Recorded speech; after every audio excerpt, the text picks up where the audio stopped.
Good morning everyone and welcome back to a new round of the daily gaming news here at the New Bite. My name is MattDoesGames and thanks again for tuning in. First bit of news is actually a report which got around yesterday a lot, and that is that Watch Dogs 3 will be set in London. Interesting.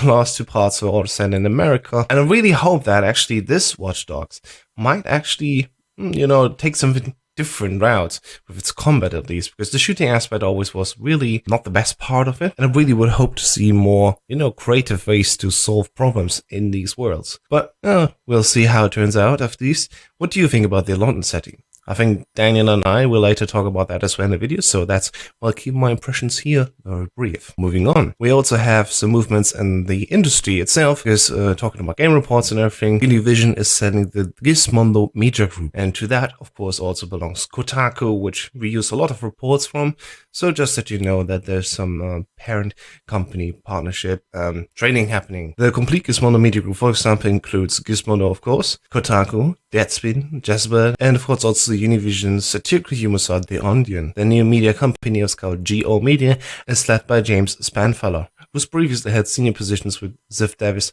Forbes.com, Yahoo, Internet Live, and Inc. magazine. Moving on, in America, the Federal Trade Commission will hold a public workshop on loot boxes on August 7th.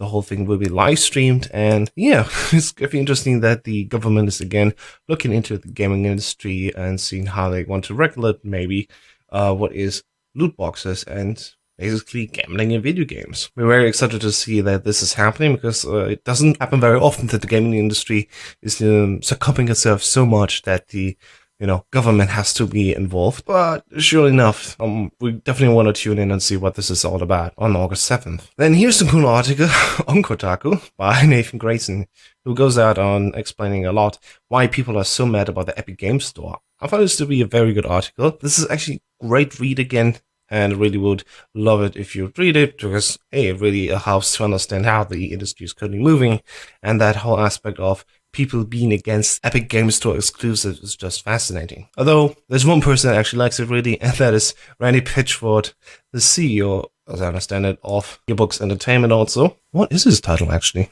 No matter what. Of course, Randy Pitchford, the main guy behind Gearbox, and of course, the leading partner for Borderlands 3, is commenting actually on this whole Steam and review bombing aspect that we talked about yesterday. Ironically, that this misuse is possible, and that Steam has no interest in correcting this misuse, makes me kind of happy about 2K's decision, and makes me want to reconsider Gearbox Publishing's current posture on the platform. That was back on April 5th, so on Friday, when the review bombing was still ongoing and hasn't been fixed. By now, of course, it has been changed with the mark where all these reviews are being explained as off-topic and not counted towards the overall score. So with that, of course, the whole sentence is maybe late to the party, but in case you just heard it, this is what he has said on April 5th.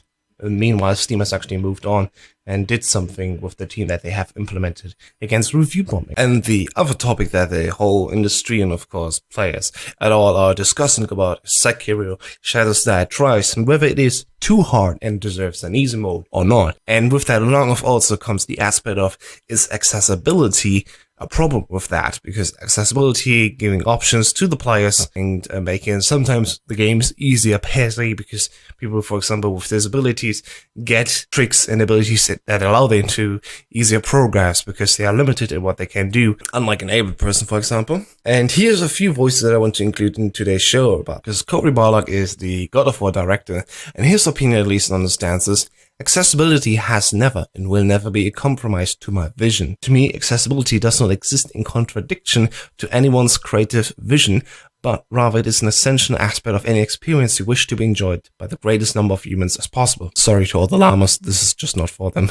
Matt Thorson, who went in and said, how about if it had assist mode? Because in his game, Celeste, which I really loved, I absolutely love Celeste, it also had very cool assist modes which helped other people to complete the game without having the full challenge while still being challenged enough. For example, infinite grip and other helping systems. It didn't make the game just a walkthrough thing. You still had to climb, you still had to make the right jumps because you could die to the spikes, for example. And yeah, his take on Sekiro is, what if combat speed, for example, is 50 to 100% in different settings modes? Restorations, maybe 1 or 2 of them. invisible while sneaking, which is an aspect which the game does not provide. Infinite posture, a thing that's in the fighting mechanic, or just basically being invincible. If it's complete, or while just drinking, for example, a healing potion, which is, I think, this thing here, is very interesting, at least to talk about, you know? Just hearing from it. So yeah, this is, of course, an ongoing discussion on what do you think about all these? What do you think is the right choice for a game like Sekiro? I personally think, of course, games that are challenging are always one thing, but games that are fun don't need to be challenging. They can also just have a very good challenge curve, where say, oh, from the main story until the end, at least, you know, we are having a very steep diving curve. Of course, that's fair. But there's also additional challenges beyond that. Like in From games, the last boss is never the last boss. So yeah, I would love to see your comments, of course, in the description below. Please be civil, come on. There's no need to rage here, right? But say what you want. If you want to say, hey, nobody deserves assist mode, that's your opinion. Nobody can take that away from you. But yeah, let's move on with Doom. Yes, that old Doom game from 1994, if I remember correctly.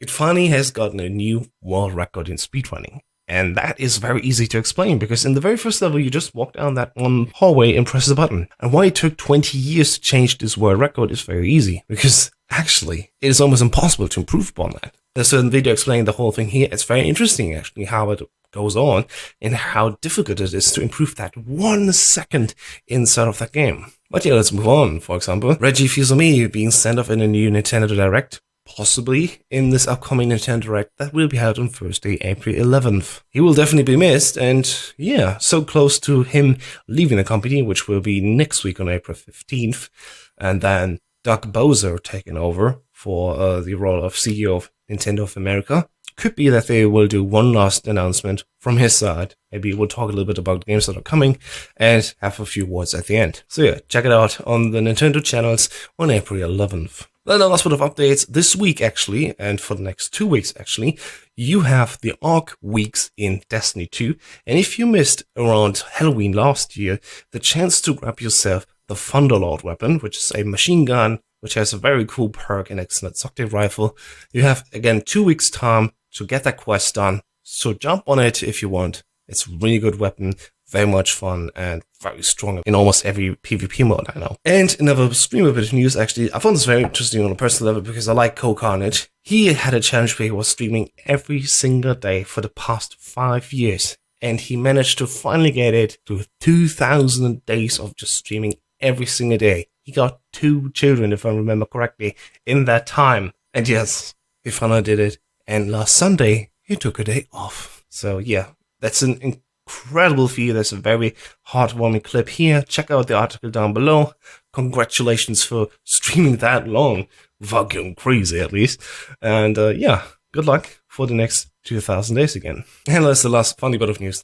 Roblox hits 90 million monthly active users. Do you know that this game is this big? I didn't. I'm surprised. Congratulations, I guess. And with that, we leave the gaming news today. Thank you so much for watching. I hope you liked it. It was quite lengthy, so I will cut it down a lot, I think. But for that, now, we leave you alone. Have a nice day. See you tomorrow again. And I'm out. My name is Ostis. Have a nice day, and see you soon.